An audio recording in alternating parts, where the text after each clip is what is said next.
Aloha. Welcome to BearsWave.com podcast. Coming to you from Bears 25th floor surf shack overlooking Waikiki Beach.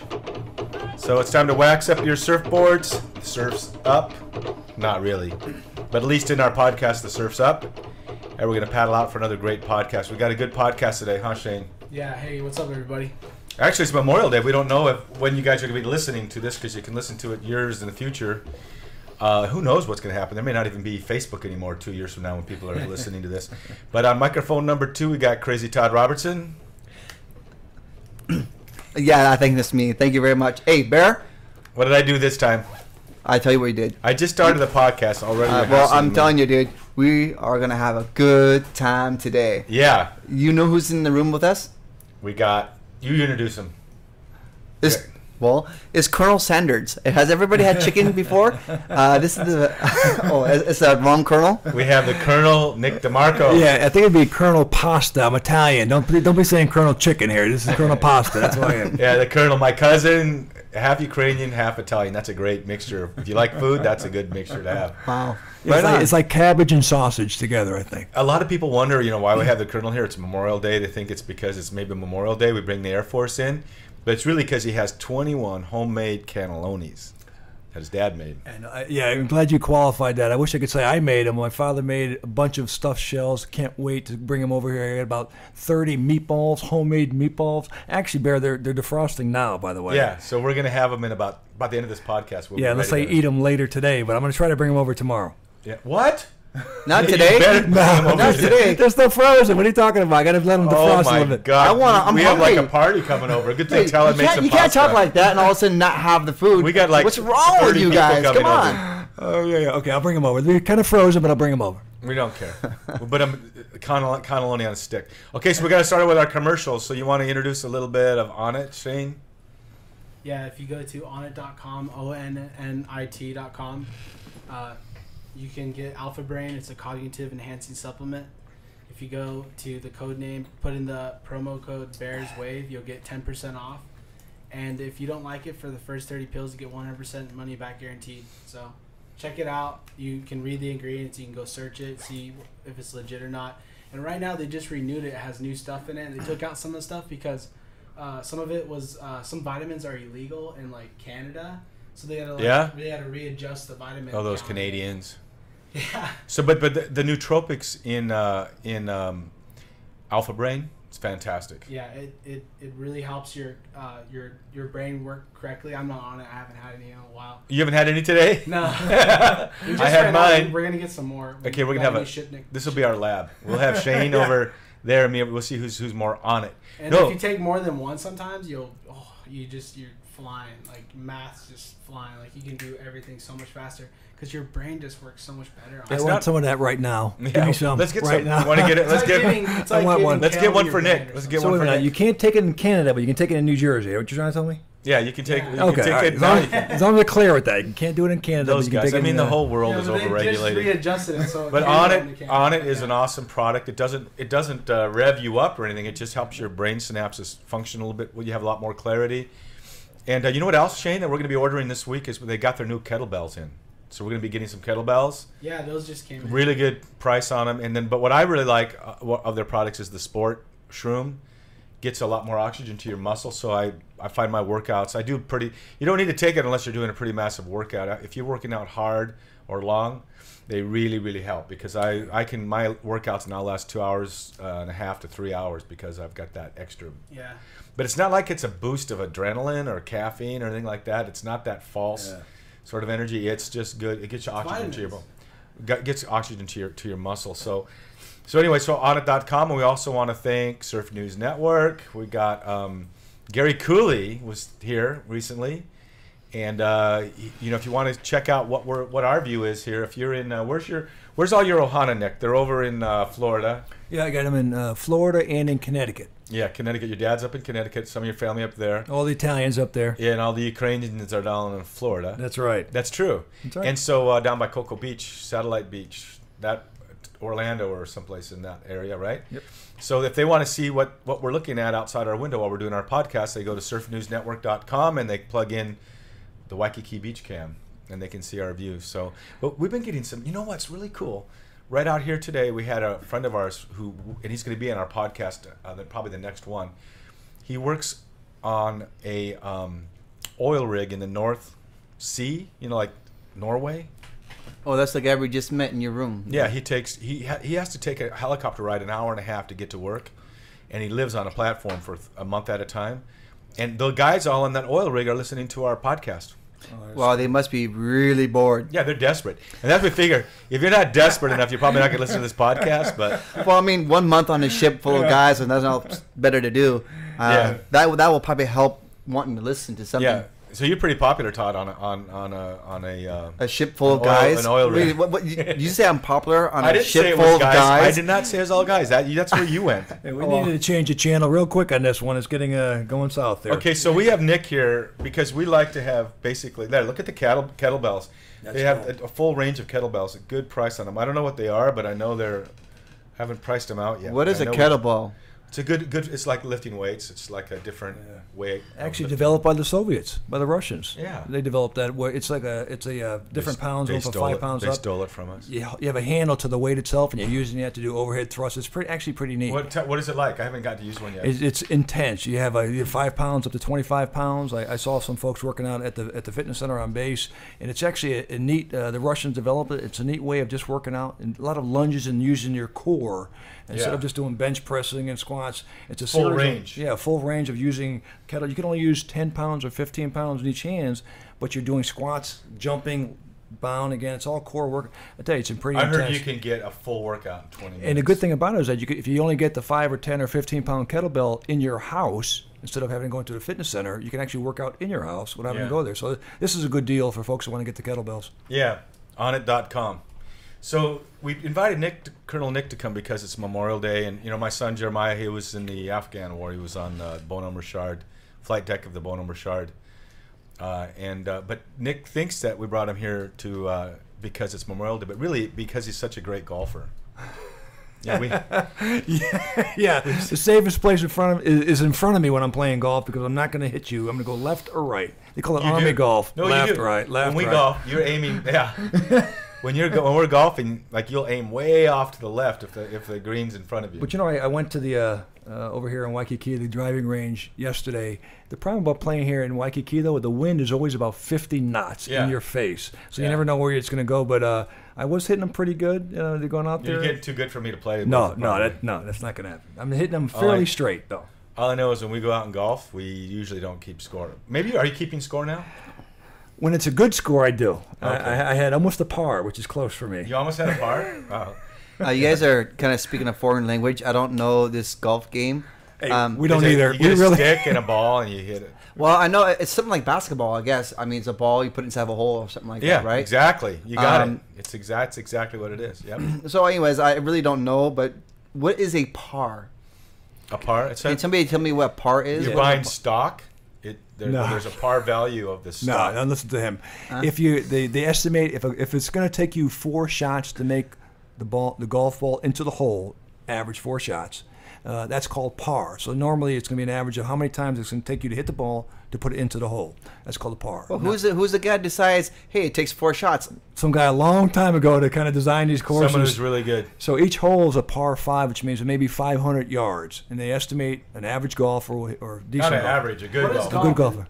What nationality did it start from? England. Scotland, yeah. Saint something or other. Europeans. Oh, that's right. I remember on the internet, Saint Golf, right? He was kind of like the Pope kind of liked him a lot, right? And he said, I'm gonna make you a saint because this game's so cool. I do remember that now. That's awesome. Yeah. Is that real? No. The Sure Pope it golfs is. just on Guaranteed. Saint Golf. Saint Golf, the Pope. did it back in 1422. I remember because it's almost really close to the time of discovery of America, right? So it was really cool. It was awesome. I think I got to start praying to him after seeing my golf game. I'll start praying to St. Golf. Try to hit a hole. Please give me a hole in St. Golf. Please. All I know is the first time Nick and I played, my wife Talon came out with us, and she'd only played once before, and we didn't keep score until the last hole, and of course we only played 9 holes. We played 18 holes. 9. No, we can't. 9 holes, but we're worn out by that time. We're doing 9 holes. It was a lot of walking back and forth. She was hitting. Bear and I were hitting 230 yards, but to the left or to the right. To the other. Talon was hitting 100 yards straight. So it's she was hard. She was always right to the hole. And she beat us. Yeah, she kicked our ass. Yeah, she kicked on the lap. So, but I think it's harder than surfing, golfing. Well, I don't have nothing really to say about that. Besides, I've seen people hit it, So I see that you're very happy today because why? Your wife went off to Japan land. Oh my goodness, it's a horrible day in my family today, and it's a Memorial Day. You look really sad. Wow, dude, it's gnarly. My family had just left. I dropped them off at the airport, and it was a really long goodbye. Oh my goodness, saying goodbye is bad enough, but when you have a really long goodbye, where you have to sit there at the airport for like an hour and a half, waiting for her to leave. Man, that sucks because it's like, hurry up and go. I mean, you don't want them to go, right? But then you're sitting there watching the whole entire thing. Pretty soon, hey, when's your ticket say you have to be on? And it's I love her. I love my wife. I love my daughter. It's just that they gotta make a better system than sitting there in line and just waiting for people to leave. Yeah. So how long are they gone for? 3 weeks. So we'll be surfing every day. Man, party, dude. I mean, nothing else better to do than just party. So Nick, you've spent time in Japan land, right? Mm-hmm. As Todd calls it. Both of you guys have spent. What's your experience of Japan? I want to hear you guys talk a story about it. I'll let the Colonel go first. I love Japan. I swear, I love it. I've been since I've been here about 3 years in Oahu Station at Hickam. I went out to 2 of the. You were there right after the tsunami, right? Yeah, the 3 years here last year when they had the tsunami that hit Japan, tragedy in early March. About 2 days after the tsunami, a group of us from the headquarters here at Pac Fleet flew out there to go to Yokota Air Base as a task force to help the Japanese government recover from that terrible tragedy. And we were at Yokota for about 6 weeks. What is Yokota? Where's that? Yokota is an air base about an hour and a half outside of Tokyo. It's an Air Force base. I've been there many years. Great base. And really, I tell you, the Japanese folks are great folks. Japan's a great nation. It was a tragedy, but everyone worked together really hard. A lot of the Air Force folks, the Marines and Army and Navy, worked hard. A lot of the devastation that has actually been recouped already. The Japanese worked real hard to take care of a lot of the damage, but a lot of our young Marines and Army and Navy folks were actually on site cleaning up all the debris from the airports and all the. I mean, the devastation was amazing. I took a helicopter ride over some of the devastated areas, and shocking. It looked like almost a nuclear bomb had went off outside some of those areas. But there for about 6 weeks, helping getting a lot of the relief forces in. It's kind of interesting. Part of what my job was try to get manning experts to come into Japan to help with the recovery. And one of the missions I had to do was to try to find some Japanese-speaking, nuclear-trained naval officers to come into Japan because of the reactor had basically dissolved and they needed some help with the crisis management. It's crazy what's going on. Should have sent Todd in. And it was amazing that, number one, how many nuclear-trained, Japanese-speaking naval officers are there? Well, guess what? There's 12 of them because we found them. We found the folks that come in. They actually were stationed in Japan before. They helped with the Japanese government kind of just reconfiguring things. It really was a tragedy. But what was neat about the whole thing, not that it was a tragedy, it was just that the way the Japanese government and our government worked together to recover from that terrible tragedy. And again, Japan and America have been linked since 1945. And that was a real terrible war in World War II. But since that day, since the surrender of Japan from the war, we are closely linked, supporting each other. So it was really a remarkable time there. And then I was just talking to Todd earlier about the cherry blossoms. You and I were mentioning the cherry blossoms there. And one of the days, the cherry blossoms were blooming in late March. It just looked like a white cave on the base there, and I took some photographs of it, how beautiful it was there. But rewarding experience, real tragedy, but again, it was really neat to see the Japanese and the American government working together to overcome that. The Japanese, they're very resilient people. when you see a horrible thing like that happen in Japan, you can immediately watch the whole entire country come together, work together. You don't see like I don't want to badmouth America, right? But you see a situation like Katrina, right, which is a whole lot less scale than what Japan had to work through. It's just amazing to see the difference. Yeah, some of the stories we heard about the tragedies is where a Japanese fireman, had a few minutes to get out of his house to go help support some fires that were going on, and when he came back to his house was gone, his family was gone. So a lot of these folks were actually supporting the effort, but they lost their family at the same time. So real tragedy. But again, the Japanese folks, resilient folks. I had the pleasure of being stationed in Okinawa for a year, working with the Okinawans, and they are hardy folks. They're good folks. It was a tragedy. But again, it's been a year, and the Japanese government's really come a long way to getting their country back on track, and it was remarkable. And I know your wife's gonna have a lot of fun out there. I was just in Korea last week, and the Orient is a great place, great people there. So. Well, I was wondering, since that nuclear meltdown they had over there, right? There was so much debris in the water at the time. Some of that debris had become radioactive, and now is drifting across the ocean. Has the government been watching that drift? Yeah. There's apparently about a million square miles of debris floating in the ocean. It's unbelievable. But the Navy is tracking it. We have buoys out there tracking that. Some of the actual materials actually washing up in Alaska already. They found a Harley. You said Harley. I saw the picture of Harley Davidson. There's a Harley Davidson that landed up in Alaska. So they're tracking that very carefully because we expect it to be coming here to Hawaii sometime. Hopefully not. That man who lost that Harley, he lost his whole family.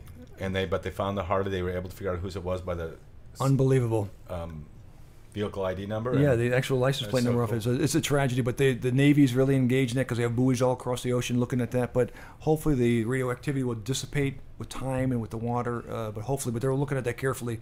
The Navy and the National Geographic folks are looking at that. But that is something we expect it to be coming closer to Hawaii. It's coming closer to Hawaii. There is no plan for a cleanup. Like, going out there with giant nets and just start scooping up some of this debris? There could be. I'm just not aware of it. I'm sure there's something. I know that there's nonprofit organizations working on some of the other debris. But the problem is when you go in there to clean all that up, you may end up killing a lot of wildlife, too, because it's not all just on the surface. So. Well, all that wildlife would probably be infected with radiation. Yeah, right. So, I mean, just like the big fish eat little fish, so it's just a constant, perpetual transfer of that. You bring a good point up, Todd. The over in Japan, right outside of the area where that Fukushima nuclear plant was a very large population of great fishing areas right outside that nuclear plant. Yeah, that is a very pristine water over there. So all the runoff from the nuclear plant went right into a very strong area of great fishing. Yeah, where they need the fish. I mean, that's what they live. So for generations, the fishing may be now gone. I want to talk to Todd about when you first heard about the tsunami in Haruka, who's from Japan. Were you watching it together on TV when that big wave came in, or? Oh yeah, we got a phone call saying that there was a tsunami alert or whatever, and then turned on television and obviously there's big waves coming in. Weren't you amazed at that perfect waves? Really, I mean, huge. I was just amazed at how deep into the land the wave had traveled. Yeah. We've seen tsunamis like in Sumatra and other places around the world where it does travel into the land, but maybe like 200 yards or 300 yards, right? Yeah, this was miles. The way that the farmland is near Fukushima is very flat. So it's very easy for the water to travel even much further. We're talking about miles into the land. And it's a very unique situation, just a geography of that side of the world to allow such a large wave to travel deep into the ocean. It was really gnarly. I was watching it live too. But from your point of view as a big wave rider, those waves that were out to sea as they were rolling in? Yeah. Unrideable. You don't think you could have towed in? No, because the waves are so close to each other, right? It does not allow for any type of mistake. And as soon as that wave would have ended, because it doesn't, well, where would you go? In other words, the wave was makeable and rideable, but you would have died at the end. Well, I mean, if you we're all gonna die anyways. Might as well die doing something you love. But I mean, I think nuclear power plant, because the tsunami slows down to about 35 miles an hour. Even though it travels 600 miles an hour, when it hits land, it slows down to about 35, which is what a jet ski can get you into. Oh, easily. The ski can easily get to that. And the waves were open faced you could have ridden those waves, but you just couldn't have survived after. You couldn't have kicked out. You could have rode that wave. I've seen some of those waves, and I watched it on the video. And There was no place to kick out. They broke for about 30 seconds. Yeah. So you have an open face wave for about 30 seconds, Yeah. and when that's finished, then where are you gonna go? You're dead. You can't kick out. Then you could be on a podcast and be, hey man, I was on that wave. No way, you wouldn't be here. No, but it was a makeable wave for 30 seconds. It's not like it was a monster. I consider a makeable wave a wave that you could live from, right? Like, I'm very certain you jump off this lanai here, right, and fall 25 flights. It's a makeable drop. Do you know that I have? I have. Yeah, you did? I have jumped out this window. Congratulations. No, I did.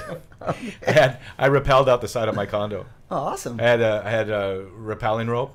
And well, that's a coward's way to do it. I mean, if you're a really manly man, you just like trust gravity and say yes. But I do have a picture of myself dangling outside my window.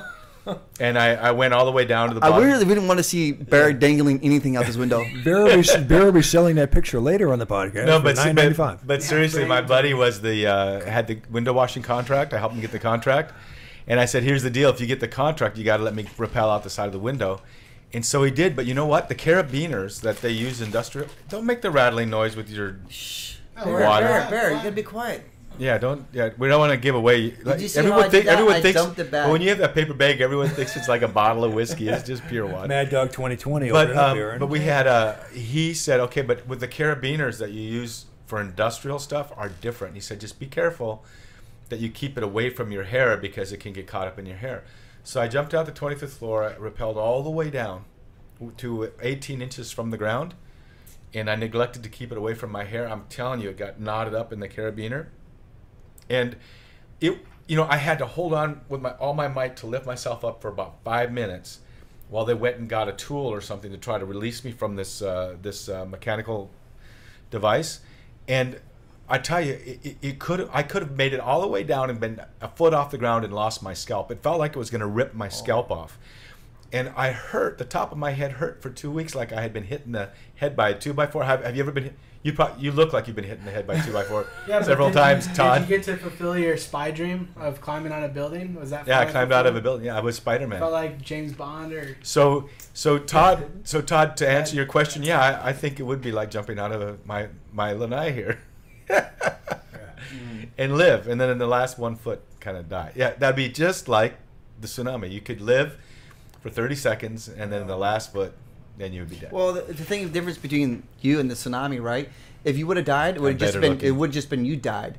But in the real tsunami, it was thousands and thousands of people. You sound like you don't care if I died. Well, you said that, not me. So what other experiences? Though you've had some pretty unusual experiences in, as you call it, Japanland. No, you call it Japland. Well, yeah, Japan. Where your wife is from. Japan is pretty cool. It's got everything that Hawaii doesn't have. And it's really clean, right? It's really clean everywhere you go, right? Well, I mean, I've seen a garbage can over there one time. Was pretty dirty, but it's a nice place. I mean, the people are awesome. Like the Colonel was saying, respectful people. Have you ever surfed there? Oh no, I didn't surf there. No, I never did surf that place. But I did see on the Sea of Japan. Interesting enough, right? So there I was. I gotta say hi to Yoshi out there and his family. Yeah. What's up, Yoshi? Yeah. Yoshi, right on. So I'm driving to the Sea of Japan, and in order to get to the Sea of Japan, you have to drive through this really famous town. Guess what the name of the town is? Robertson. No way. It's called Obama, right? So we're driving through the town of Obama in Japan land, right? I'm like, hey, we gotta stop. And they're like, why? It says Obama. So we pulled over. And the town is really proud of the name. Do they have it spelled in English anywhere, or is it just with those weird letters? Oh yeah, they giant Obama everywhere, right? Oh. And you can go buy a T-shirt and it says Obama, and it has pictures of him on it. They really love him over there. I don't know, people in America, like Republicans don't like him, whatever. But we don't talk about politics. Well, just imagine. I don't want to have to fix all your politics for you. And finally, instead of seeing some old president guy that's like doesn't, some old white man, yeah. Yeah, they now see like a young, black president. It's like, oh, this guy could probably turn around. I mean, like when a lot of people outside of the United States love Obama. They think he's awesome. Further away you get from the United States of America, you see a lot of people loving that dude. Yeah, totally. It's like amazing. He's like, it's almost like Nixon, or not Nixon, Kennedy. It's like how when he brought, like, he was just like a good looking president. His wife was good looking, you know, like it was like represented America. Like, look at these, like this is America, you know. Look, kind of like royalty. You know what I mean? Yeah. So it's like Princess Diana, yeah, royalty. It's like that, like. Oh, Colonel, you noticed around the world that people like the President Obama. No. Yeah, certainly. I think America has always been a place where folks looked up to, you know. And when you look at our leaders, some have been good and some have been not so good. And with Obama, I think it was just the idea of something different, something new, something fresh, hope for the future. And that's what it's all about. And I think the world looks to that because, tell you, the world's a tough place right now. And folks want hope. The future could be better. What do you think are scariest, from your point of view? I know you can't talk openly, but what do you think our biggest concern is right now in the world? I think in the Western Pacific here, there's some challenges with some of our competitors in the region, looking at trying to get more influence in the region here in the Pacific.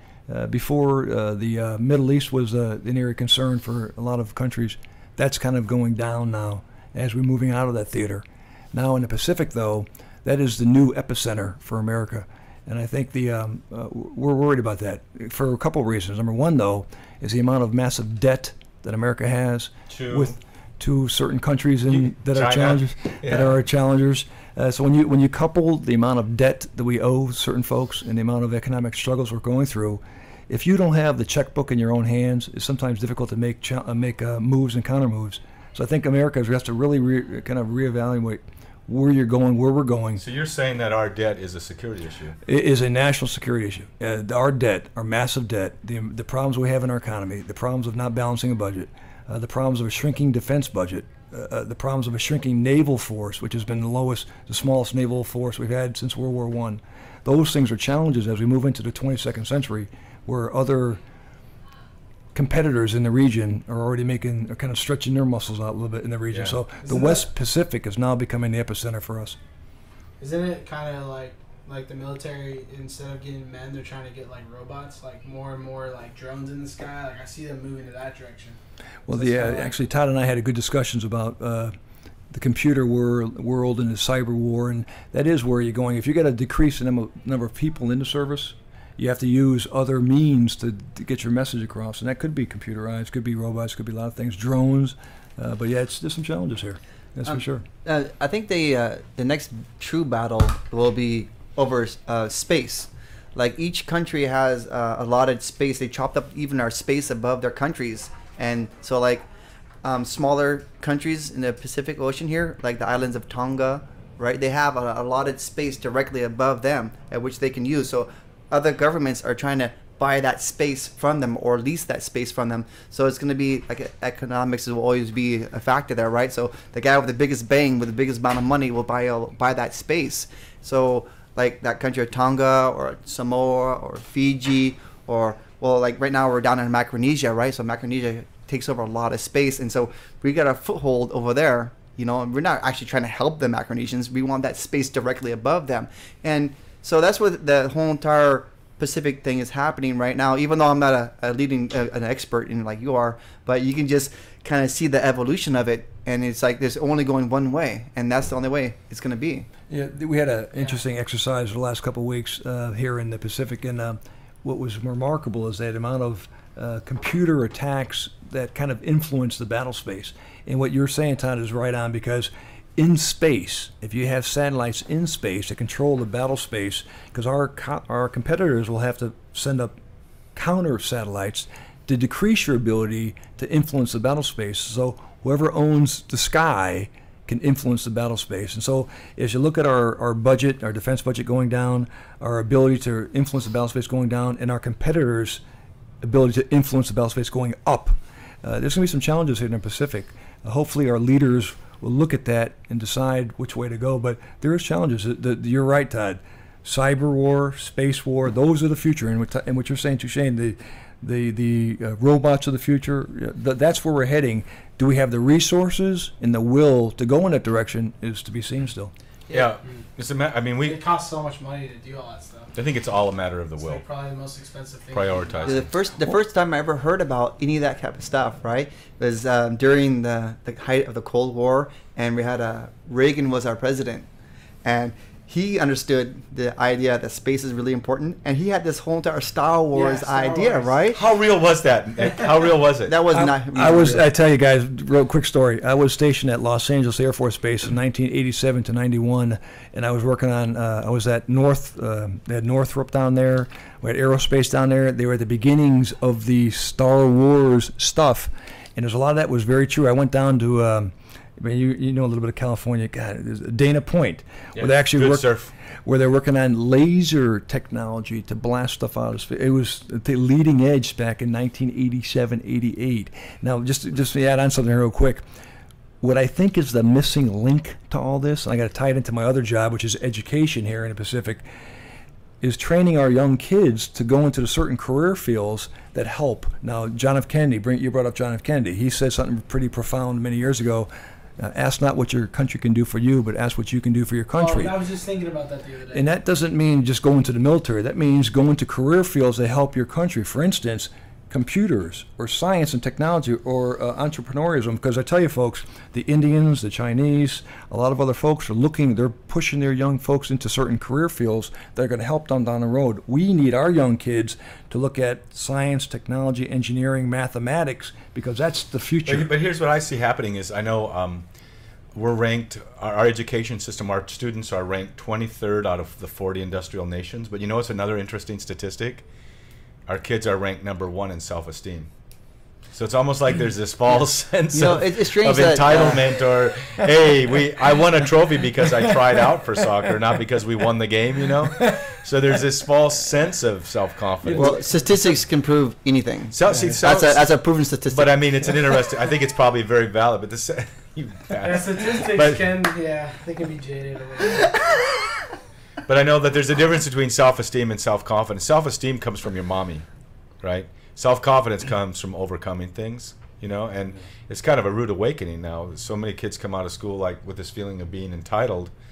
Life owes them something. I know.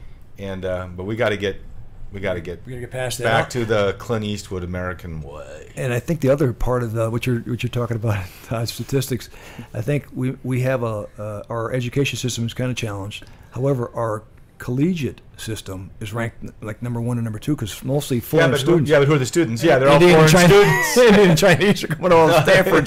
So we have good colleges. But anyway, we had some work to do there, I think, and that's really the future. Our young kids are the next Eisenhowers, the next Kennedys, the next Obamas, the next MacArthurs. That's who's growing up through 8th grade now. And if they kind of can get that. What you're talking about entitlement, when Bear and I and Todd grew up, we played football. If you didn't make it on the first team, you're not on this first team. Seems like now everyone's on the first team and everyone can win. That just shows you that losing is not important. What we all learned, Todd, myself, and Bear, is that losing teaches you lessons to be better. If you don't learn those lessons, you don't get better. You're entitled, and we got to change that. That's great. I really like how you are talking about the great leaders of the country, and you put MacArthur and Obama in the same sentence. I really appreciate that. Thank you. I had a little cough. I was ready to cough after that, but I held it down a little bit. That's my Memorial Day weekend. MacArthur and then Obama. I got to put them all together. That's great. That's great. You are a colonel. No names, please. This may be getting taped. I got no names, please. Okay. Hey, did you know that Conan O'Brien was on Letterman like a couple weeks ago? What? He was on David Letterman I think last week. And Conan was on, and they were talking about Jay Leno. And, were they talking bad about Jay Leno? No, it was just interesting to see it because I'd never seen him on Letterman in how many years? I don't even know if he went on before. No, I don't think so. So what did they say about Jay Leno? They were doing the hey, how's it going? Bobbing their head, doing the joke. But Conan O'Brien was saying that Letterman kind of abandoned him during that time. And And they were they were just kind of joking around about it. You trying to say that we should probably take over Conan O'Brien's spot? No, I'm just bringing it up. I don't know. Conan O'Brien is like my favorite. You know, he's great. So what's going on in your life these days, Shane? You had a massive project the last week. I've just been working like crazy. Let's hear about it. Just editing. I just got done editing your book. You know, editing. The audio. We have to still go back and do that again. The audio version. You have to re-record some areas. You know, it's hard. Like you did really well. He recorded his whole book, guys, in 6 hours. He read his whole book. Well, it was 7 hours of reading, but it's a 6 hour. It's a 6 hour book though when it's done. Oh yeah. And Shane's editing it, and it's pretty boring. He's having trouble trying to stay awake. It takes 3 to like an hour to. Each one was different, but so you had to sit there and listen to your dad for 6 hours, right? Yeah, and then every time he went. And then you had to sit there and re-listen to the thing and then edit it out. Okay. Wow, that's amazing. Between every single sentence or every little, like when he's talking. Colonel, can you give him the purple? Yeah, I was going to say, this goes back to the commercial, onit.com. He used a lot of the onit.com during the taping of that book. No, he do you know how hard it is to do an audio book? It sounds like it would be so simple. Your voice gets super rugged after a while, too. But you would think it would be like real simple, but the fact is when you're doing music, any background noise disappears, or that little, like a dropping a little rattle or something like that, that's all gone. But when you're doing an audiobook, it's got to be total silence in the background, and you have to edit out every little breath. Yeah, every single cut, I had to cut it out because that microphone is made to pick up real close. But tell Todd, because he'll want to know, because his favorite film, they did the audio for his favorite film. Lilo and Stitch, they did the I guess like the Hawaiian Roller Coaster Ride song there. Oh, that's beautiful. Oh. Yeah, and his daughter's name is Lilo. And I'm sure everyone knows this, but did you know this, Nick, that he was going to name his daughter after me? Yes, I was. I was definitely going to do it. Yes, I was. 100%. Yeah. And he said the only he made a little caveat. He said the only thing is we want to name our daughter after you, but you have to change your name to Lilo. And that did not happen. Yeah, but it was an honor for me just for him to say that. That's pretty cool. You can imagine how I felt. The colonel's sitting over here giving these little test messages back to the Pentagon. Yeah, he's sending them. Okay, Bear Woznick. He's calibrating on our house right now. Watch Todd. Keep an eye on Todd. Todd, what's your last name again? What's your social? What's your social again? I gotta put that in there. Don't lie to him. Yeah, you already. Todd is being listened in on by so many people. You know, the people who bug his phone the most, I think, are the Chinese. You know the new iPhone's coming out. He's the leading edge. Like when the new one comes out, it's gonna be as big as this. Oh, that's the one I'm waiting for. I'm waiting for that one. Bigger. So I have a broken one, and I don't even want to go get the new one because Josh has it. Oh yeah. This is not that much different. But that's not till November. It's going to come out, right? Yeah, I think so. Yeah. Yeah. So, hey Bear, I'm looking at your book here. This is not the book. This is what they call the. This is not a book. Oh my gosh, I must be blind. This is the paperback. What do they call it? Galley copy. It's going to come out hardbound. This is just like a. So this is a book, isn't it? This is their pretend run of the book. But this is a book. I'm holding. This is I mean, of all the books I've held in my hand, this looks just like a book. Yeah, that's a book. Yeah. This is a book, right? A book. Okay, all right, good. I was kind of like that was questioning my mind. That was publisher speak from Bear. That's for you and I. It's a book. You know. I don't want to say like Bear is like really into himself or nothing like that, right? But the very first word in his book is dad. That's what I am. I think that's the essence of who I am, though, too. That's a great point. It's pretty funny. I like that. Yeah, I think that's a great point. I think that is like it. Well, I mean, it's a nice. I've read the story a couple of times, and Bear's no, had you me. Haven't. I read the Not story. This one. That story that's on the front page right there. Oh, the first chapter where you're the star. Well, that's the best part, right?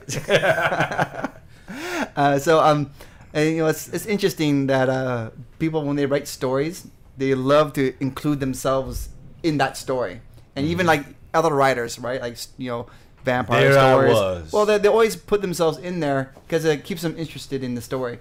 When you write anything, you always try to include yourself into it. And I thought it was funny seeing yourself right there. Dad. I was almost thinking it was going to be Abba. I didn't know if you could put that down there or not. Well, now sorry about that. Now you've discredited my book. No, I didn't discredit anything, man. I was just like commenting on one word. This is only one word, dude. It's not the whole book. Like he reads the first word of the book. Judge. He doesn't get any further than that, and it's like, this book sucks. Well, I mean, the title says "Deep in the Wave, Dad," right? I mean. So, but it's pretty cool. Right on. And congratulations, dude. I mean, not everybody can get a book put out there. Yeah, and It's there's awesome. I know you probably never read it. There's no places to color in. Is there any pictures There's in there? no pictures. No, there's no coloring pages. There's no pictures. You give me too little credit. I don't even know how to read. Come on. That's why we just did the audio version.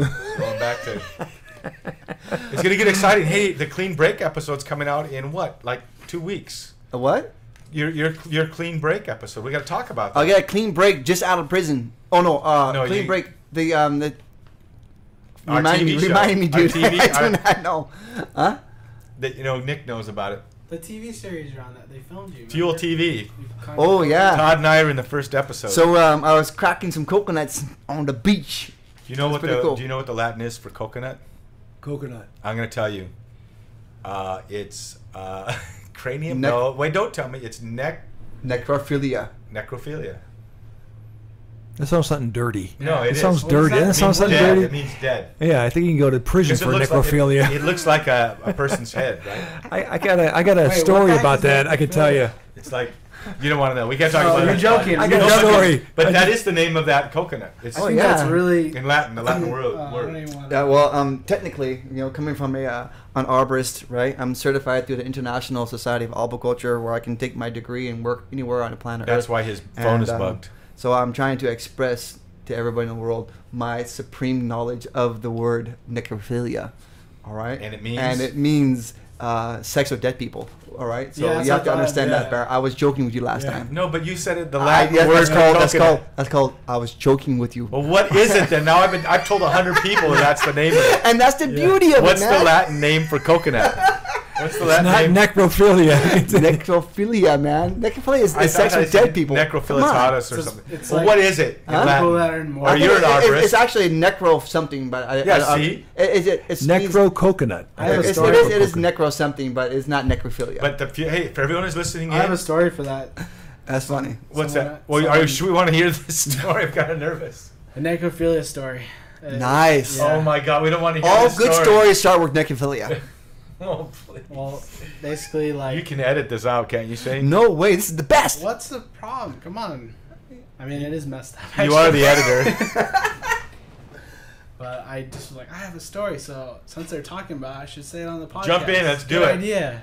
Everyone wants to know. Okay. It's just Conan O'Brien wants to hear this. There was a doctor, and this man would come in, and he had maggots growing inside. Or actually, it was a woman. She had maggots inside, her, lady part, and the doctor was like, she was like, I don't know where it's coming from. I need to get it figured out, I guess. Oh, and by the way, people thought flies spontaneously came into the earth That's a true. long time ago. They thought they So just that's appeared. why. So maggots, you can't see them. I guess really small, and they grow real fast. And they taste wonderful. Maybe in India or something, where they eat bugs and stuff. Isn't that crazy? Anyways, yeah. Well, the lady came in again. I don't know what it is, and then they had it tested. And he said that the only way these maggots could grow in you is if you're getting it from someone that is having S with dead people. Really? Yeah. And that happened? And yeah, so she found out that her husband was working at the morgue, or he was working at the morgue, and she No. found out that he was doing that necrophilia stuff. I got a story. That's dark. Okay, let's go into the dark. Okay, now out of the dark and into Vampire the light, I time. guess. We're gonna edit this, right? Nope. When I was Yeah, a young we are. when I was a young federal investigator back in Los Angeles, we had a case similar to that, to where a young military person, we had found that a young female military person was killed, and the ambulance drivers got her, took her to the hospital, and we were doing the investigation to find out what happened. I found out that multiple males had their way with her, two of them after the fact that she was Oh. killed.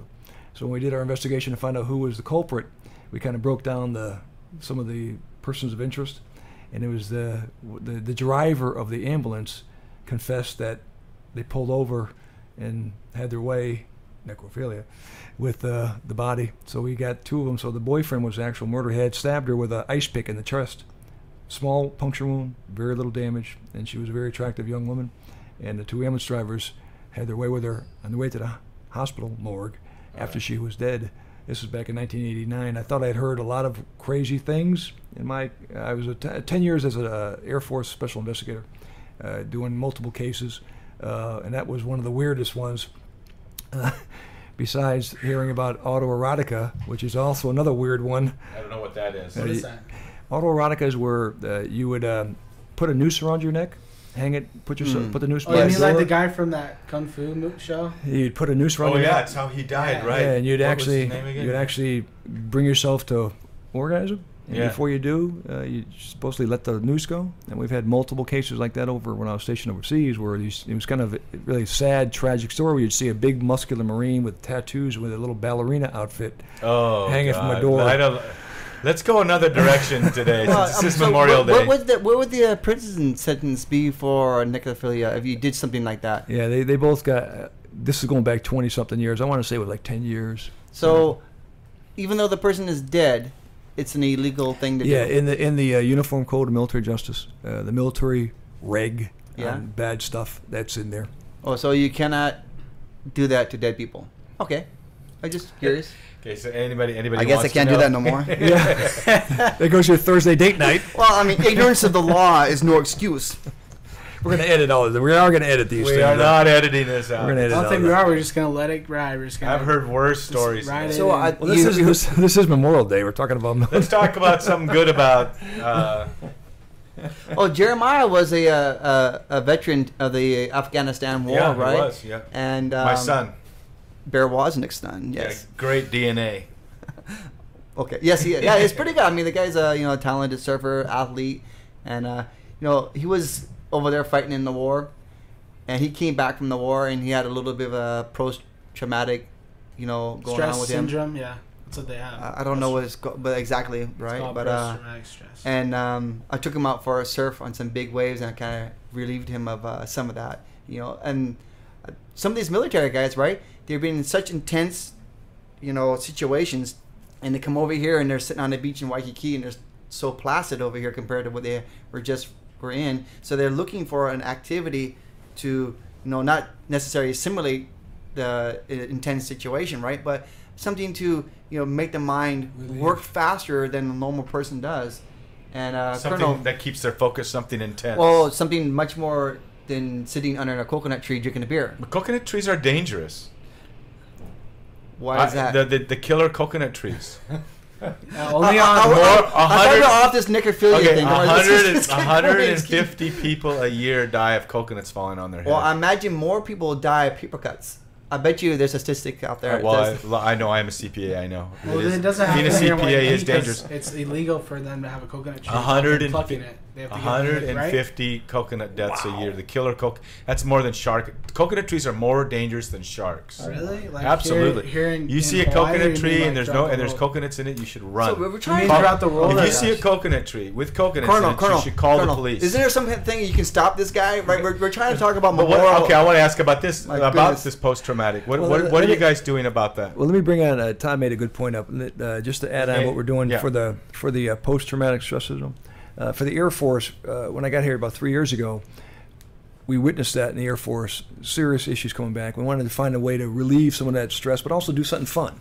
So I created over here at PACAF headquarters something called RAD, or Recreate After Deployment. So what we do is, the last 3 years, we would let the wing commanders at different bases in the Pacific select some of their airmen to come here to PACAF, and we had them for a week. We sent them to Maui to do zip lining. We put them Sounds like Clean Break. Yeah, we had them exactly. Like we did a TV show. Yeah, we did a 3 year. We started it 3 years ago. We had them zip lining in Maui. We brought them to the Arizona Memorial. Let them look at that. We took them over here scuba diving and surfing on the North Shore. So we had them for basically 4 or 5 days. These are some of these guys that have been over there outside the wire. And you're right, your adrenaline. If your adrenaline's up for a long time, you could but you still don't want to sit under a coconut tree.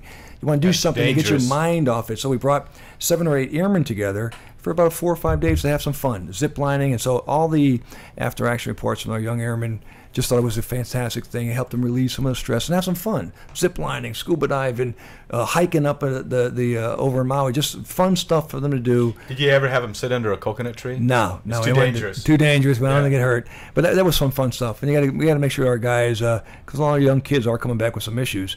It's the #1 issue in the military right now, PTSD. A lot of folks are having some issues with that. Suicide in the military is a very big concern of President Obama. It's extremely high right now because folks are coming back and they can't get the answers to a lot of their problems. Like what? What do you mean? Answers like handling the normal thing about balancing your checkbook. If you got a young airman over there in a firefight for so many weeks, he comes back and we haven't prepared them sufficiently to go to some things that are really they've never been. This is outside of their thinking. Going into a firefight in Iraq or Afghanistan or dealing with stress for so long, they weren't prepared. When they come back here, we got to take care of them and actually help them de-stress. RAD, snorkeling, scuba dive, help them get through that. And really, the military is unprepared to really handle the thousands of folks coming back, Army, Navy, Air Force, Marines, that are having issues. The divorces in the military are really high right now. Financial issues are very high right now, alcoholism. So the military is just now trying to figure out what do we do to help these young men and women handle the normal thing. It's called resilience. Resilience is really how do you handle stress. And the military never really grasped that. Really, now they're trying to get their hands around it, just saying certain things about how to get counselors to deal with your wife or your financial issues, because the folks are really, it's too much for them to handle right now, and the military is taking a hard look at it, and I don't think we're prepared yet to handle it effectively. Yeah, they need to have not only like a week, 1 weekend a month type of thing, but a consistent thing where like when they're over there, they're putting their life on the line for such a long time, right? It was not just, 1 weekend I'm going to go fight the war, right? It was a daily event for these guys. So when they come over here, they almost need to be put in a regiment where every day they're out there going to doing something. There's something for them to do, And I think that's probably, like your RAD thing, right? Where that was a very unique situation that happened only once, right? It's not an everyday event. And guys over here in Hawaii or wherever they are, right? They don't have that resource. And I know it probably costs billions of dollars to have every single GI, in America, have them out there doing something, right? But if there was a way a community would get together and say, hey, you know what? A community can help put this together. Surfing is a great sport, and hiking is a great sport. But going to the bar, getting getting under a drunk. coconut tree. Yeah, but going to a bar, getting drunk, and flashing back to some horrible situation, right? And some of these military guys are so highly trained and skilled, right? They can really devastate an ordinary guy, and they need to be, desensitized somehow. Yeah, or resensitized. Yeah, what the military is doing. Desensitized. Todd's point is spot on. What we're trying to do in the military is actually, before the folks, we got to identify, there's certain folks we got to identify. Number one is who's going outside the wire. Because some of the folks, I've been over Afghanistan and Iraq for about 18 months total, and I only went outside the wire a few times. But the young folks. What does that mean, outside the wire? That's like, you have your fortified camps. It's just like being in Waikiki.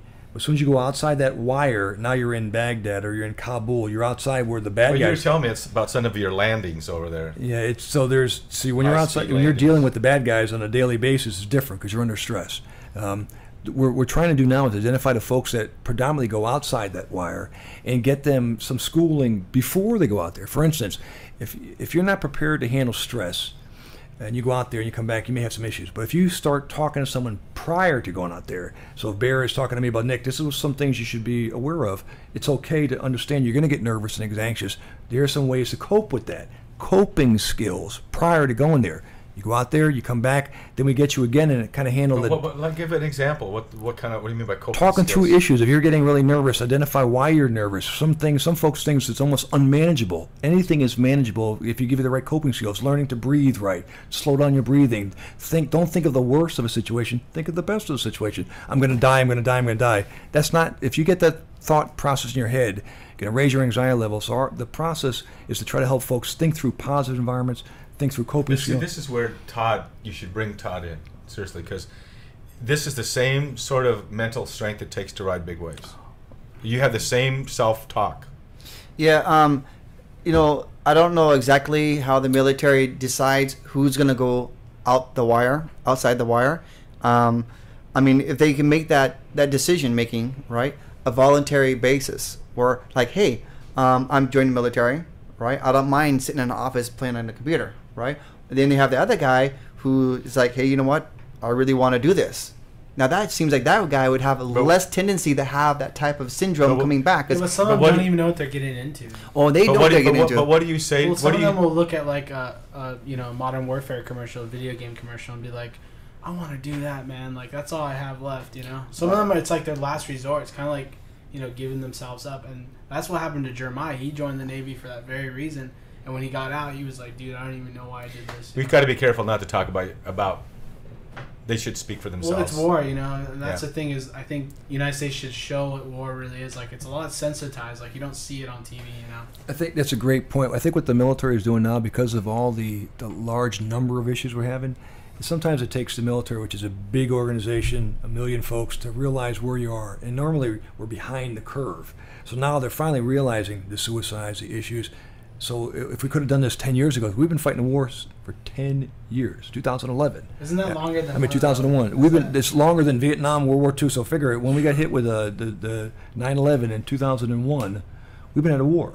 We never prepared ourselves for that. So the young folks that are in, you don't have a choice sometimes, because if all of us join the Air Force or the Army or the Marines, we don't have a choice because we may be in a unit that just goes. Well, you were saying even as a colonel, the higher up you go, the less choices you have. The higher up you go, the less choices. So they may just say, DeMarco, you're going this way or that way. Or, yes, sir, yes, sir. So sometimes Todd, you may be more skilled at handling stress than I am, but we both have to go.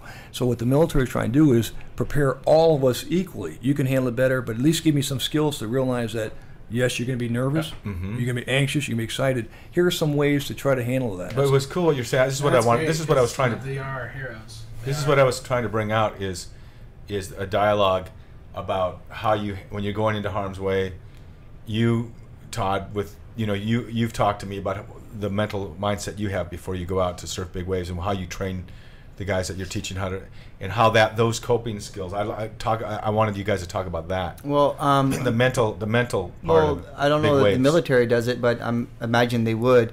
When they indoctrinate the military guys, that's maybe a poor choice of words, I don't know, but I imagine you'd have the group of guys come in and they want to teach them a certain way to go into a battle, and they understand, okay, when you have close quarter battle, right, you have to fight a certain way, and it becomes almost like an immediate routine for them. They don't even think anymore, and they all of a sudden they start going through these actions, and at the end of the actions and the battle's finished, they stand there like, oh, I just did this, right?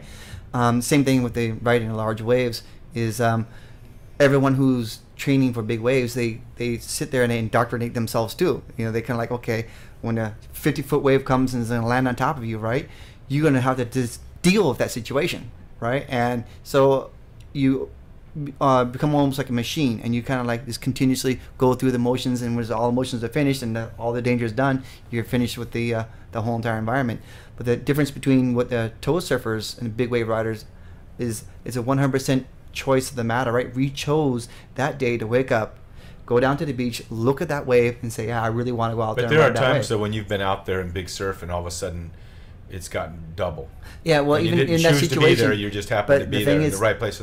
Like my point, like Robin was talking about the other day. Yeah, my point being is that I chose to be there in the first place. Mm-hmm. Right now, I don't know what type of choice the military guy. Military is a volunteer organization. Yeah. Well, he may have volunteered and he may have been trained to be a cook, all right? And the colonel probably agree with this, that those are people who are trained for certain things, but at the same time, everyone should train to bear a gun too, right? And but the thing is, most of his time may have been just skilled in one particular thing. Talk to me about the mental. But that extreme mental attitude it helps out because you can get, you can go beyond what the average person does when you have the military training. Yeah, that's what I'm curious. That's positive. That's really good, I'm curious if the military teaches guys, hey, you know what? You will be put in, like instead of saying you may be put in a situation, right? But you will be put in a situation where you will see bad things happen and you will have to deal with this. Yeah, right? Absolutely. Certain, like, I think even in World War II, I think the statistic was about 10% of the military in World War II actually saw combat, or less. Of the 14 million men in the Army, 10% were combat soldiers. All the rest were supply folks. So that tip at the spear, those folks get a little bit better training. The SEALs, the Marines, some Rangers, those guys have specialized training. But there's a lot of other folks that don't. The airman driving that supply truck along that Baghdad highway from Baghdad, who's getting shot at. He's just a cook. He's driving that day. He just knows that you're in there. You're a volunteer. But I tell you, a lot of these young airmen and soldiers and Marines that joined the service never expected to be fighting in Kabul today. They want to join the military to get education, to see the world. Now they're fighting a war against guys that want to kill us. So a lot of these folks, that like yourself, Todd, you're at such a high level of of experience and mental resilience that you can take it. A lot of these young kids, 18, 19 years old, don't have that skill set, and frankly, the military is behind the curve with giving a lot of folks that aren't the tip of the spear, SEALs, Rangers, Marines, those guys understand, dude, you're going into combat today, this is what to expect or in the future. Some other folks don't get that same type of attention. So those are the folks that maybe that resilience word I was using, they haven't got that resilience built into their heart and their DNA yet to understand you're going to have some issues some night where you're going to wake up out of in a cold sweat because you were thinking about what happened 3 months ago. And that's the problem we're going through now, is that parts of our military haven't adjusted to that 24 hours of adrenaline rush where it's just amazing, where incoming fire's coming in and you can't handle it, you're okay, you go back home to America and then you wake up out of a cold sweat because you remember that happened 2 months ago. So we're trying to figure out the resilience, breathing, that stuff. I was thinking while you were talking there, right? The ratio of the Navy SEAL guy who's been trained and understood the whole situation, right? I mean, you become a Navy SEAL, you have to be the best of the best of the best, right? And 100%, you sign up to be a Navy SEAL, you're in harm's way. Do those guys come back the same amount of stress and then the regular Army guy or Navy guy? I would say, not that I know a lot about the Navy SEALs, I know a little bit about it, but I would say less than normal because they get specialized training. They understand Todd's going into harm's way. You're going to know that. Specialized training. Me and Bear working in back units may have to go forward every now and then. So. But I will be looking through heavy binoculars from miles away. So it seems some like of those Navy SEAL guys, it seems like they never retire because they're so used to that life, that extreme life, that it's almost impossible for them to. Yeah, they get specialized training. I mean, they go through the hardest. The Navy SEALs, the Green Berets, Delta Force, Air Force Pararescue. There's certain tip of the spear guys who get such specialized training to make themselves understand, because they're going to go through stuff that's unbelievable. It's just those normal guys like us that go out there every now and then to go out into the field that it's hard for them. And I think the military is just behind trying to understand that, because really, as American. I forgot, there's statistics that came back that showed how many of our young folks have been getting into motorcycle accidents because they're drinking and speeding and they're 22 years old. And I forgot the Air Force statistics, because they are coming back and they're losing control because they don't have that resilience yet built into their DNA. And that's where the military has to build it in to make sure they understand what they're getting into. But then when they come back, grab them when they come back after they've been over in Afghanistan and say, let's talk. Yeah, but that's the most difficult part, right? Is doing the after effects. It's always about the pre stuff. That's what it's all about, the preparation. Like when I take guys out who are fresh to tow surfing, and I tell them, hey, one of the first things I show them how to do, right, is a dead man pickup. And they go, what's that? I go, okay, well, when the guy's dead, you got to pick him up, put on your jet ski, try to resuscitate the guy on the boat, and then drive him back to the beach. And that's like the very first thing I tell them, the very first moment they touch my boat. And they're like, oh, why are you teaching me this? I'm like, because that's a fact of the matter. You out there and somebody will end up being like this. And you are going to be like a lifeguard. You are going to be the guy who save his life. And sooner they realize what they're getting into, the quicker you can like segregate them. What do you mean by segregate? Well, then that guy's not going to go on my boat. Right. let me bring, Todd, you bring up a lot of great points. Let me bring up a little history I had.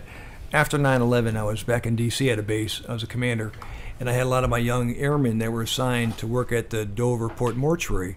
And a lot of these young airmen were actually working on some of the remains that came through that were killed. Now, you're talking about an 18, 19-year-old kid. Most people have never seen a dead body, let alone an 18-year-old person that has to work on that remains. So when I'd send my team out to Dover, I'd talk to him. We'd have the chaplain talk to him, mental health talk to him prior to going to Dover for 30 days. And it's difficult. I've worked on a lot of mortuary cases. I'm a trained mortuary officer, and even for me, it's difficult to see a human being in a terrible position dead. So now you think of an 18-year-old kid, and we had some kids, they said, sir, I can't do it. I cannot do this job. I cannot cut the cranium off the top of his head and take out his brain matter. I can't do that. That's not what I can do in my DNA. And so I had many young folks, and believe me, I blessed their heart. It's very difficult for me to even look at that. So some folks can't understand that, and they still had problems a week after that. So when you have some of my young kids that are there at the Dover Port Mortuary for a month, working on all the remains coming back from Iraq and Afghanistan, it gets in your system. seeing those dead bodies for that period of time, it affects you. And that's almost like going to Iraq and Afghanistan. You see that, it's in your head. I still can see many of the remains I've seen in my 30-year Air Force career. It's always in your system. So we just have to figure out a way, again, call the folks that can't do that, and God bless them, and the folks that are still doing that work, give them the skills to understand it's okay. It's okay to feel sadness. It's okay to feel remorse. And here's ways to deal with it. That's what we haven't got to yet. You know, we haven't really. It's amazing the system has been here for so long, right? That they. And we're not the first people to talk about this. Guarantee. Before we were born, right? We're talking. Let's go back to the Civil War, right? Where one battlefield, 50,000 people dead, one battle. That's insane. So they realized even back then, okay, we gotta have a system here, but they haven't been able to fix it in 150 years, 200 years. Yep. Yeah, it's just mind-boggling. Look at the World War II veterans. I was watching some of the guys talking today on Fox News, the guys that were in D-Day invasion, young kids. One kid was 16 years old, talking to the guys from Fox News, 16 years old, parachuted into Normandy invasion as the airborne guy, 16. He goes, how'd you do that, sir? They trained us. But for the World War II vets, there was no mental health. There was no VA. They were all these guys. I'm about 14 million guys in the service. A lot more folks fighting in the front lines. How many of those PTSD did they have?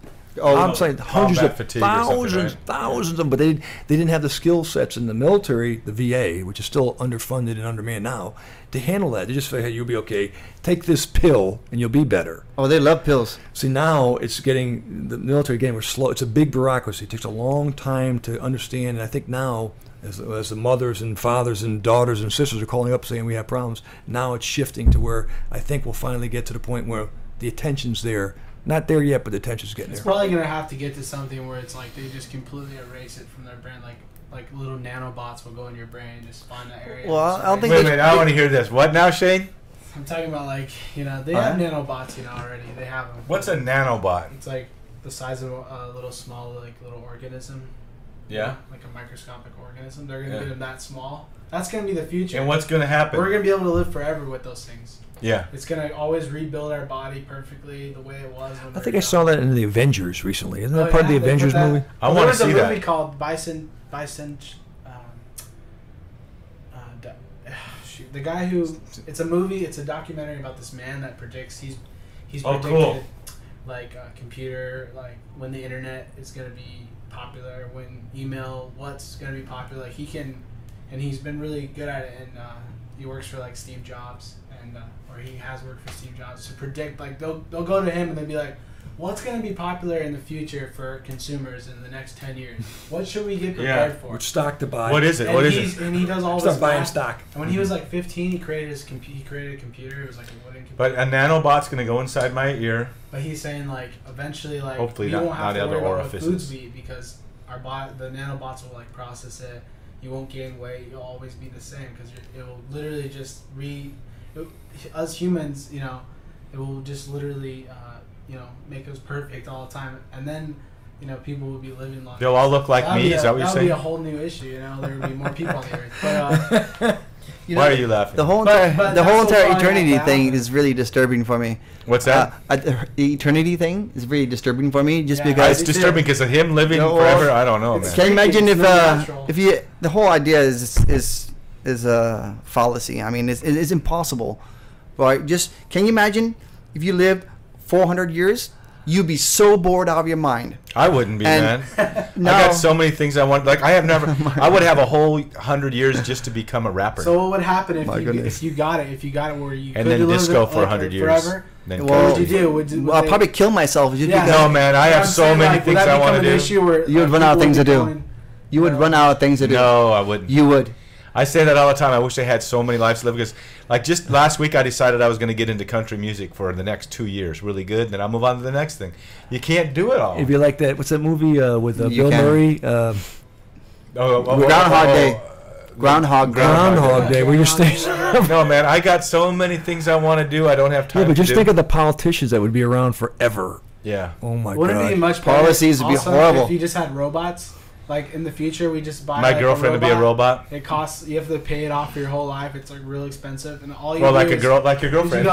You go, hey, I need a job. wife, I need a job, but I don't want to work it. I want my robot to work it. So you buy like the best robot on downtown at the local robot dealership. Robots Are Us. And it's like this robot will last for 20 years, 10 years. Yeah, but it'll be outdated after 20 years. Work. After 2 years. Yeah, but that's the thing is like there will be updates. You'll be able to upgrade it. You have to upgrade your brain. Put a new arm on it. Just imagine that's what we'll probably come to. But aren't we going to become robots? Don't have to work anymore, you know? The Colonel got one right here. Yeah, I got it. It's called my cell phone. Just put legs on it. You know, this will be it. It's crazy what's happening. You know, I mean, like 4 years ago. 4 years ago, I remember when Todd was like anti-phones. I think your phone that you used had a pull starter on it almost, or you had a kickstart. Next thing you know, he shows up with an iPhone. He's the first person I know with an iPhone.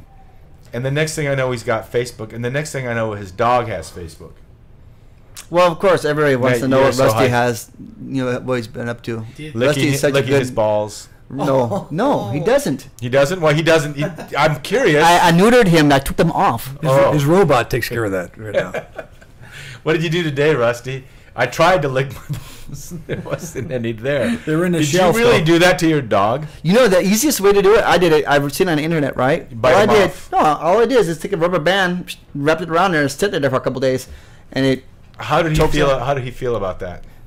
It's a dog. He don't have emotions. He didn't say anything about that in Facebook. You know, I put the thing around his neck so he couldn't reach down there. It sounds like necrophilia a little bit. Jeez, man, here we go back to that again. It was pretty. Okay, I want to hear about this. Wait. You did that. Wait. Let's hear this from the beginning. You watched a YouTube video on it, probably. Yes. You did? Yes.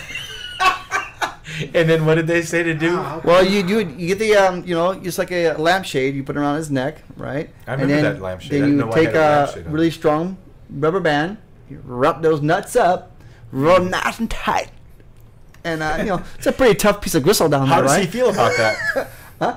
I told you dogs don't have emotions. What are you talking about? Dogs do. They cry. They bark. He walks with a limp now to the right. He kind of leans to the right. Well, you wait a few days, right, and all the blood that stops moving down there becomes all dead tissue. And once it's all sealed up, you snip them off. What do you mean a couple of days? Yeah. How many days? Couple. 2? 2 or 3 days or whatever it was. And then what did he do when you did the snip?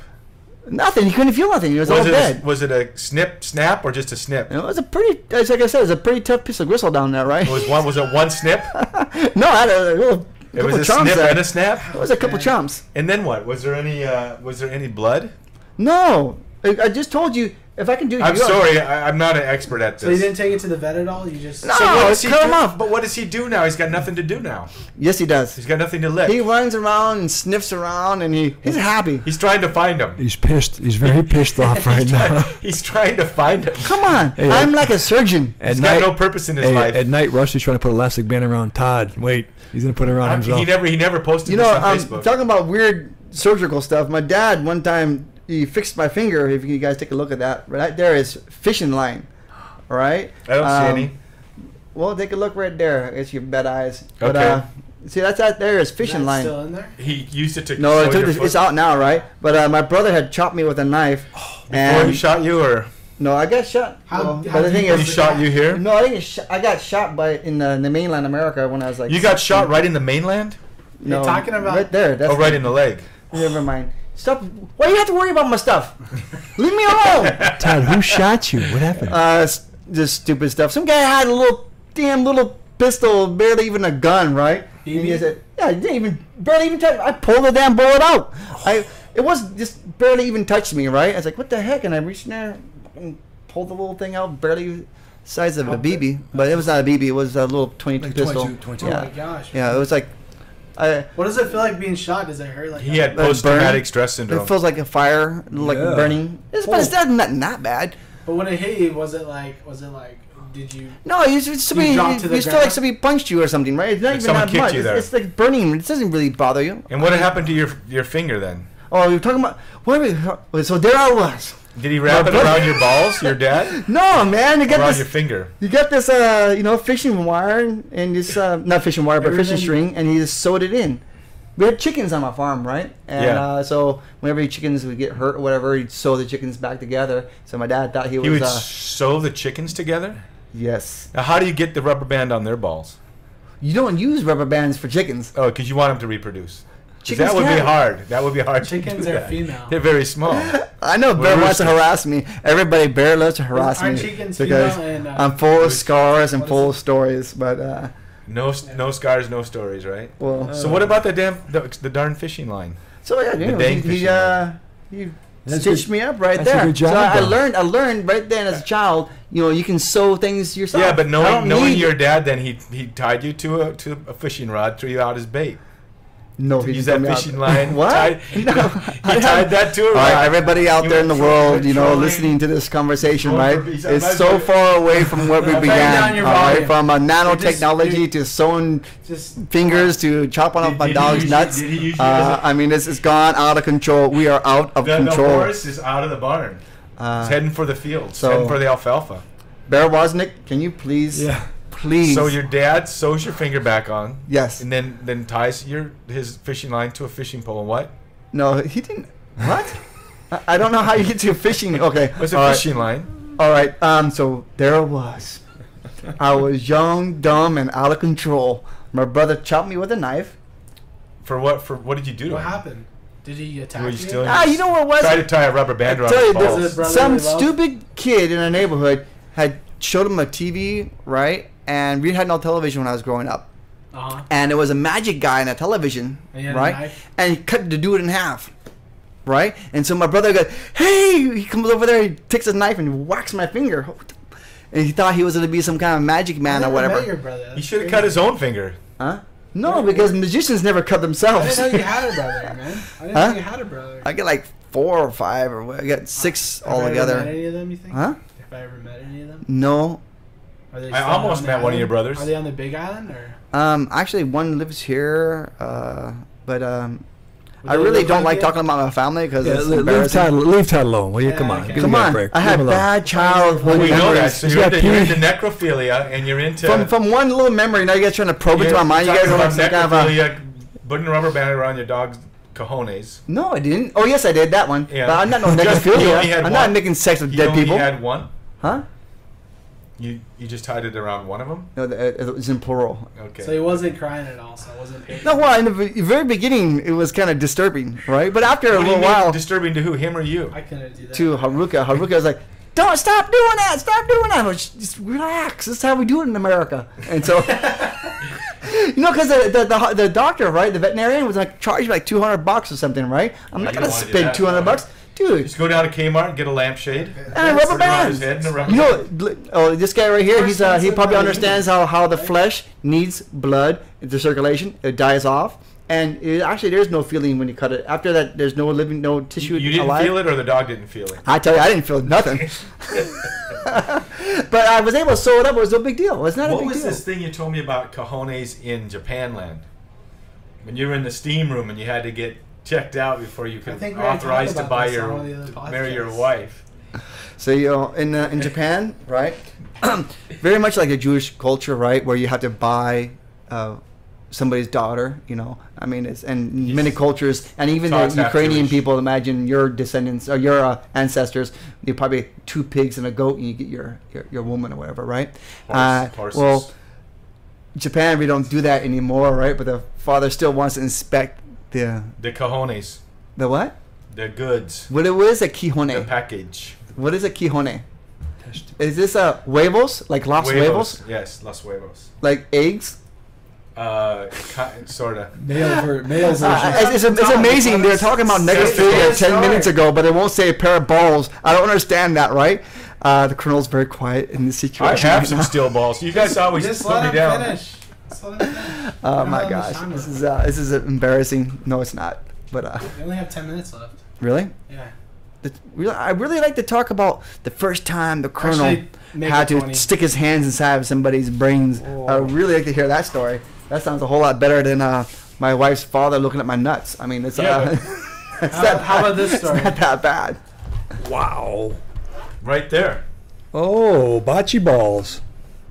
You always wondered if I had steel balls. Look at these. Isn't this kind of like croquet? Okay, Bear has just whipped out his balls, Bocce. and I tell you, I'm not going to touch his balls. Period. He's got a lot of I them. think we hit the world record of saying balls. Yeah, okay. Good thing Shane's here. And you know what? Shane keeps making you think he's going to edit this stuff out, and he doesn't. No, he doesn't. Not everything that you say is going to be put held down against you. Yeah. This could be your highest rated. Except for your ball. Your highest rated podcast. Well, I think, Colonel, you're the highest ranking military person that he's ever interviewed. Yeah, you should probably. Of course. You should probably have me arrested. Yeah, I think I am. Hey, I have a question for you. So, like, do you think it's possible that there's something above Navy SEALs that's even like some crazy, secret? One guy like James Bond type of guy that's just doing it by himself. Hey, Shane, I told you not to talk about that. I'm not supposed to let anybody know. Can't reveal those secrets. Yeah, can't tell. I don't have partners. It could be. I mean, the government's big. A lot of stuff may be best for us not to know. I know they always say Delta's in the paper all the time. Those are supposed to be above the more secretive. Like the guys who took out Osama bin Laden. Like, wasn't he? Weren't they? SEAL Team 6. They were like one of the high. Like they were. They don't really. It's almost like they conceived how smart, how good they were just by saying they're Navy SEALs. Because they weren't just normal Navy SEAls. They were like the toppest. Yeah, SEAL Team 6 is the class of the SEAL team. So those guys are, when you get to SEALs, this is all open source stuff. Yeah. You get to be a Navy SEAL, then you actually audition to be in the above. You audition? And how long does it take for those guys? Wait a minute, is that the word they use? Yeah, you actually you got to actually put on a show for the guys who are going to pick you. Actually, the SEAL team guys that are above you will actually see your performances and decide up or down whether you're on that team or not.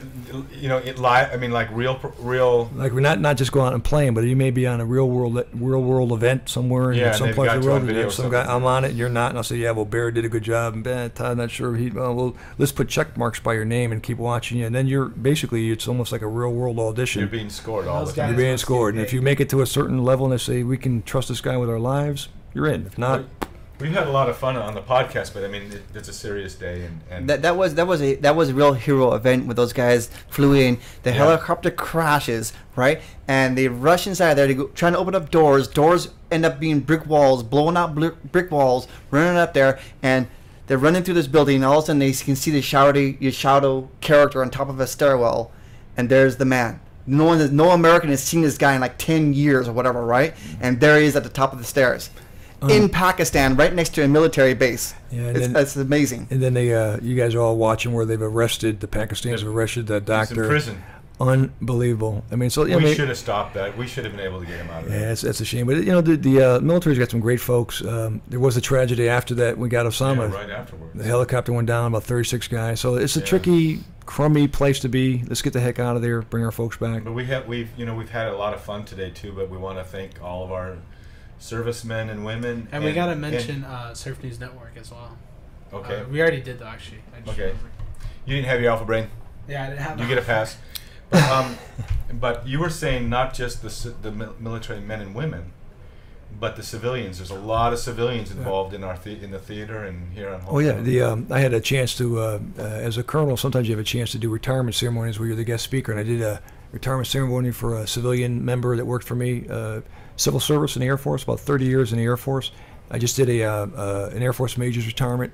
Just last week, right after the war games. Yeah, he was a bellows commander, and then I got to do a retirement ceremony for a Navy chief petty officer over at the battleship Missouri in a couple of weeks. So, just great folks in the military. So officers, enlisted, civilians. We have great. The military is getting smaller, but the military is made up of about a third of them are civilians. It's really amazing how great they are too. So you're saying the military is the military to civilian ratio about the same as it always has, or is it getting to be more civilian? I think it's about the same. I'm not sure on the numbers, but say there's 300,000 folks in the Air Force, there may be 100,000 civilians. I mean, and they're intricately involved. Yeah, a lot of them are former military too. A lot of times when I was growing up in the Air Force as a young military officer and enlisted, my bosses were civilian. Most of the time they were civilian. It's only in the warfighting arm, like the pilots and the flyers. Those guys are strictly military, but in the support area, a lot of them are civilians, and they're great folks.